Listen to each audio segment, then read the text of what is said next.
want to thank everyone out there for so many things. Today is National Missing Children's Day, and we feel humbled that this sentencing is happening today. We're grateful that it's finally here, but we also want to talk about many of the children that are missing. And I'm going to let Elizabeth make a few comments, and then we'll talk about some of the children that are still missing. Everyone that ever prayed for me, that ever searched for me, that ever put in time thinking about me, that made an effort to help bring me home. I would like to thank the U.S. Attorney's Office for all their work and everything that they've done. I am deeply, deeply grateful, truly from the bottom of my heart. I am so grateful to everyone and for the wonderful outcome that has happened today. Like my dad said, I am so thrilled with the results that came out today. The life sentence, I couldn't be happier. Not a huge miracle in my life that I can be standing in front of you here today. The question was asking how I felt addressing Mr. Mitchell. I was happy for the opportunity to say what I felt that I needed to say, and I'm thrilled it's over. Your future, Elizabeth, can you talk about what's ahead? Right now, I am, in regards to what is going to go on in my future, I am looking at all the different possibilities and trying to decide where I can make the biggest difference, where I can have the biggest effect for good. Elizabeth, what did you say to Brian today?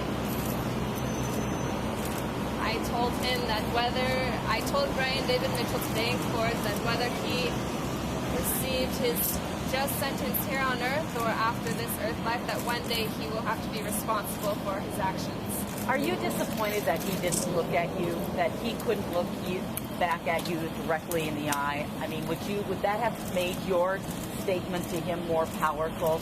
And how did you feel as he walked out of that courtroom today? 2 questions. In regards to how I felt about him not paying attention to me, it didn't make a difference to me. He made up his mind on what he wanted to do. I said what I needed to say, and I'm just happy to be here before everyone today and be able to continue on with my life and to hopefully make a difference in the world, in the lives of children that can't. And as he walked out today, you took one last look, I think, at him. What was going through your mind? I actually don't even remember looking back at him, so I'm sorry, I don't have a comment to make on that. But you told him he clearly knew what he was doing. Can you comment on that? As I said during court, and I'll say it again now, I absolutely 100% believe that Brian David Mitchell knew exactly what he was doing when he kidnapped me and all the events that followed. Do you feel like you received some measure of closure, or do you think there will never be closure? Today is the ending of a very long chapter and the beginning of a very beautiful chapter for me. So in regards to closure, yes, absolutely. Listen, before getting up there, were you nervous at all, or were you going to get right up and dress it? I think I was so excited to have this day finally here, to be able to continue my efforts in child advocacy, making a difference in other children's lives, that there wasn't a feeling of nervousness or fear that could have prevented me from saying what I felt I needed to say. How do you get closure? How do you not let this define the rest of your life? Because, I'm sorry, you're just going to be Elizabeth Smart to all the rest of us. Like, capital letters, quotations, all that. So how do you not be that Elizabeth, but just be yourself?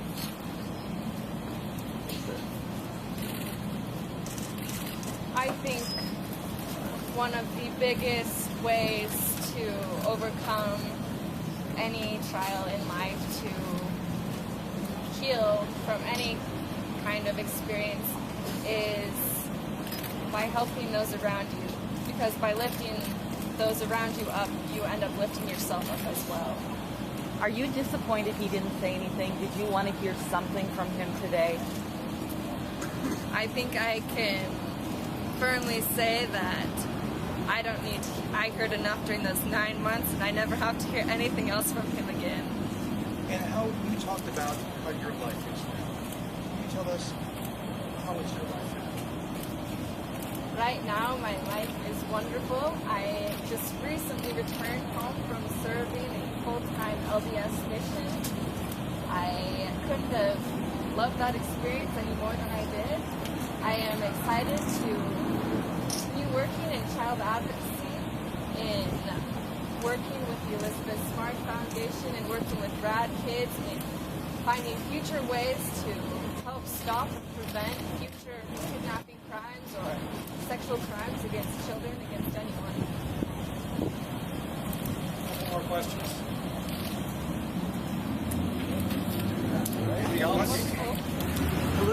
Elizabeth, what were you thinking when you watched him leave for the last time? I mean, you were watching him, and I was just curious what your thoughts were.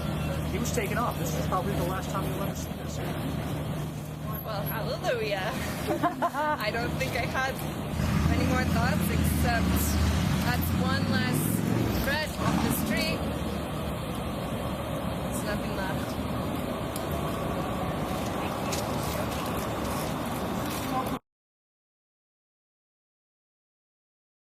She has been missing for about 5 years. She was last seen taking a walk near her home in Missouri. Excuse me. Next, we would like to highlight Holly Lynn Bobo. It's been less than 2 months since she disappeared. She was last seen walking out of her home through the carport to head to her school when her brother saw her being dragged into the woods by an unknown man. Jennifer Kessie. She has been missing for coming up on 5 years, I believe, and she was last seen driving on her way to work. National Missing Children's Day is all about bringing other children home. So we hope that you'll support the need for bringing awareness to those that are still missing. Okay, I'm sorry. And I want to commend both the FBI, the Salt Lake City Police Department, and the Sandy City Police Department for bringing about such a spectacular result. Thank you. I can't tell you my experience. This for 28 years. I've never met a poised, dignified, more special person than Elizabeth Smart. A lot of credit goes to her and her strength and her courage during this entire ordeal. And it was justified. First of all, kidnapping, the statutory maximum for kidnapping is life. So it anticipates a certain class of cases where a life sentence is appropriate.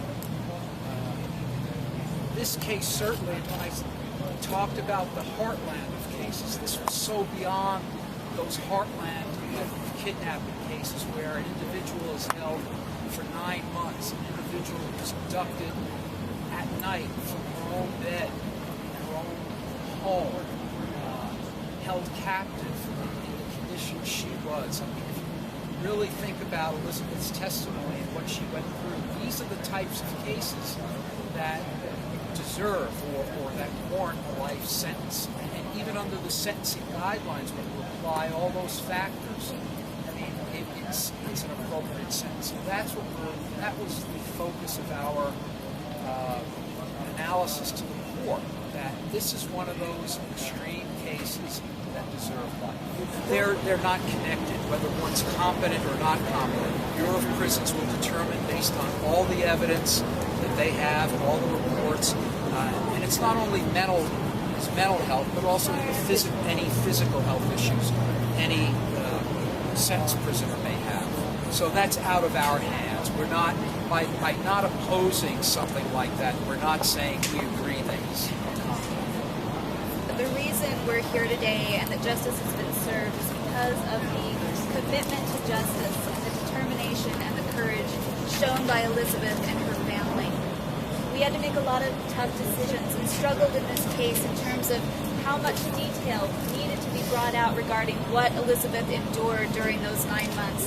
And at every point when we had to make those difficult decisions in order to prove our case and rebut insanity and to justify the life sentence that Judge Kimball imposed today, Elizabeth and her family showed extraordinary courage and were willing to do whatever was necessary to see that justice was done. Elizabeth and her family have inspired so many people. Her parents have inspired other parents of missing victims to not give up hope looking for their children. She's inspired other victims to not give up hope and that they can overcome the ordeal that they have endured and live a happy and productive and healthy life. And she has certainly inspired crime victims that you can come forward and talk about what has happened to you without any shame, and that the only person to blame is the perpetrator himself. And I applaud her for her courage and their determination and thank them for working with us to see this result today. The first hymn that Ryan Mitchell ever sang was O Come Emmanuel back in 2004. And today that's the song he ended with when he received a sentence of life.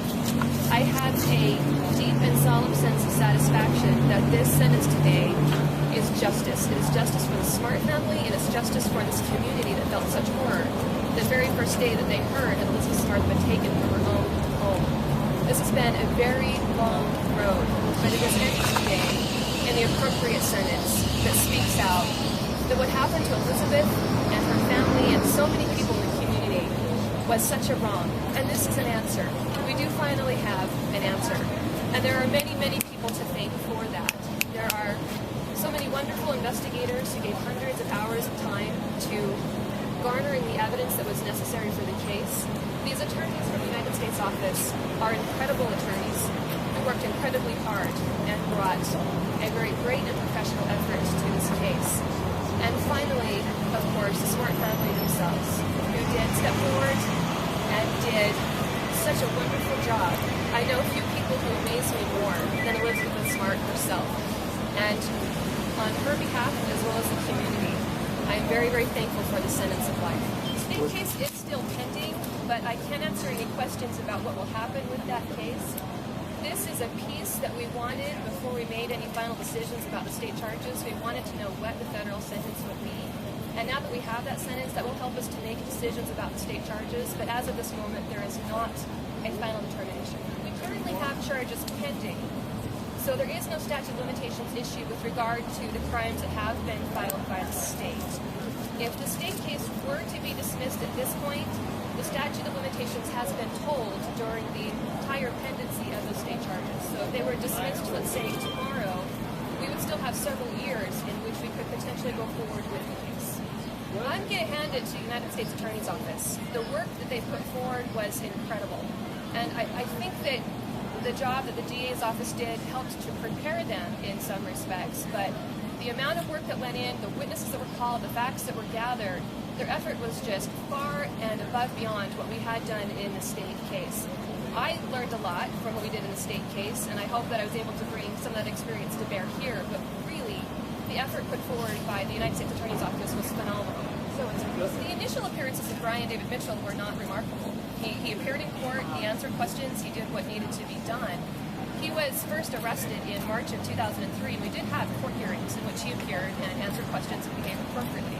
He did not sing until December of 2004, and it was at that point, after we had an initial round of competency evaluations, he was actually determined competent, that he began to sing and obstructing